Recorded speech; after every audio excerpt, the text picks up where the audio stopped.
Olá, tudo bem? Seja bem-vindo ao curso de pesquisa operacional. Se você está assistindo esse vídeo agora, é provável que já tenha se deparado com a dificuldade típica de estudantes que cursam a pesquisa operacional pela primeira vez apresentam. Dificuldades estas causadas às vezes nem tanto pelos extensos cálculos que a pesquisa operacional requer, mas pela dificuldade de compreensão do raciocínio ou dos passos que te tornam apto à modelagem dos problemas da PO. O que esse curso se propõe, portanto, é te ajudar na compreensão desses fundamentos da PO e também na resolução de uma ampla classe de problemas que a pesquisa operacional torna possível.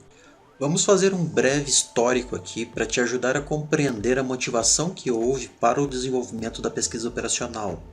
Durante a Segunda Guerra Mundial, um matemático americano chamado George Dantzig desenvolveu uma importante técnica chamada programação linear, hoje o principal tópico da pesquisa operacional. O que buscava a programação linear naquele ambiente de guerra? Ela buscava promover o uso eficiente dos escassos recursos militares, como radares, canhões, escoltas navais. Então, o objetivo era reduzir custos militares e maximizar as baixas inimigas. A inovação que o Dantzig fez foi que ele traduziu esses objetivos por meio de funções matemáticas. Essas funções passaram a ser chamadas de funções objetivo e o objetivo passou a ser então otimizar os recursos bélicos. Hoje, nos anos que se seguiram pós-guerra, a programação linear ganhou uma ampla variedade de outras aplicações, principalmente como uma ferramenta de gestão. E os condicionantes não mais são radares ou canhões, mas são matérias-primas, horas de trabalho, fluxos de mercadorias, enfim, uma ampla variedade de recursos econômicos que, quando combinados, buscam reduzir custos e maximizar receitas em operações produtivas. Outro importante desenvolvimento da pesquisa operacional ficou conhecido como teoria das filas. Na primeira metade do século XX, o engenheiro-chefe da Bell Telefone na Dinamarca, o Sr. Agner Erlang, se viu diante da necessidade de dimensionar o número ótimo de circuitos e operadores nas mesas de ligações, a fim de evitar o congestionamento de ligações telefônicas. A teoria das filas se consolidou então como um ramo da teoria da probabilidade aplicada, resultante de um processo de ordenação que levava em conta o número de filas envolvidas, o número de atendentes e o tempo médio de espera na fila. Além disso, era possível calcular probabilidades do tempo de espera e o aumento ou diminuição da demanda pelo serviço.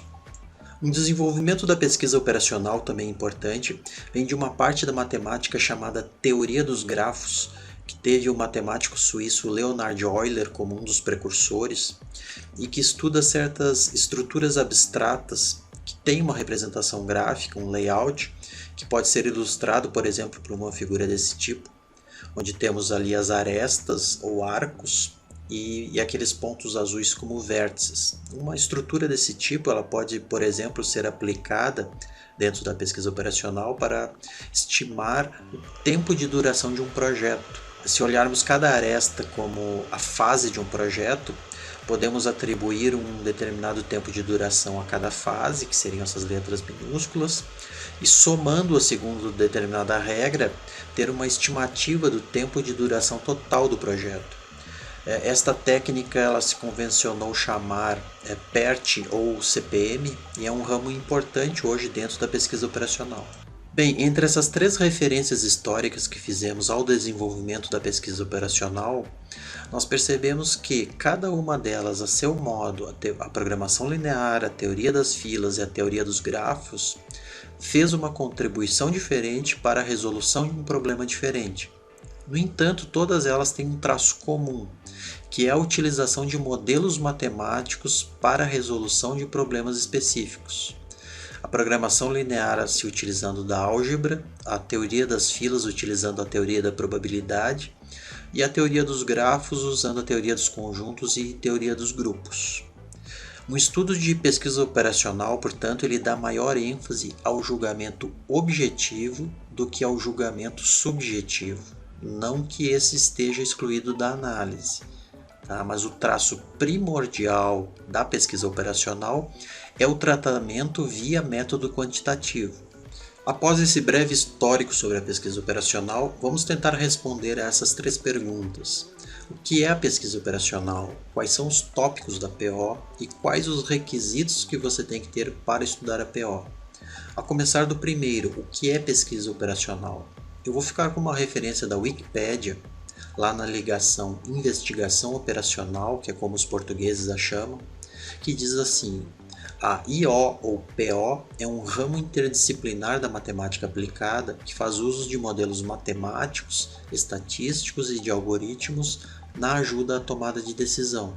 É usada sobretudo para analisar sistemas complexos do mundo real, tipicamente com o objetivo de melhorar ou otimizar a performance. Existem várias referências na rede aí que você pode buscar para ampliar essa definição, né? Até porque a aplicabilidade da pesquisa operacional é grande. Tem muita coisa que você pode ler.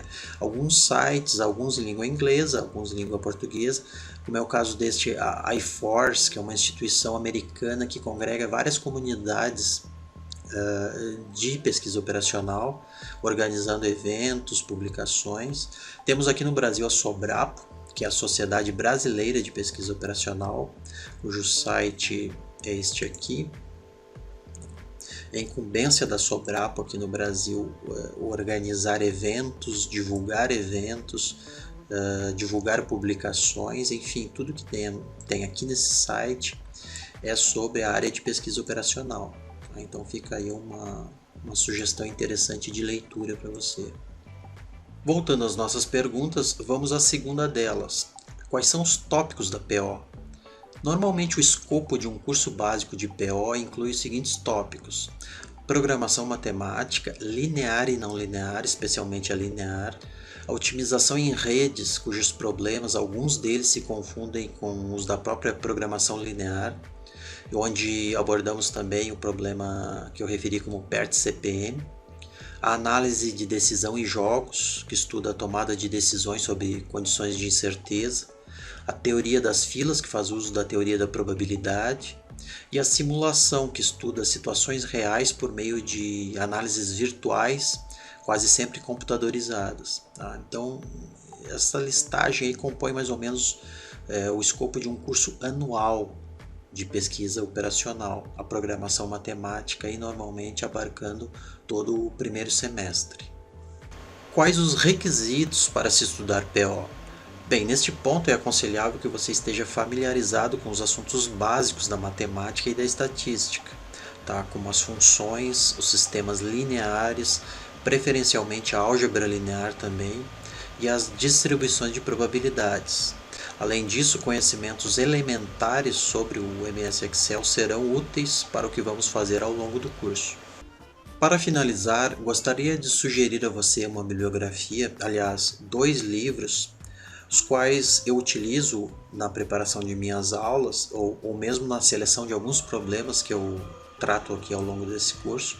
O primeiro, que é Pesquisa Operacional na Tomada de Decisões, do professor Gerson Lachtermacher, tá? Que é um livro que trata de programação matemática, tá? Com uma abordagem bastante prática, um excelente livro. O segundo, do professor Randy Tarra, que é uma publicação americana, já este com uma abordagem mais ampla, tratando todos aqueles tópicos que eu mencionei num nível bastante profundo, também um excelente livro.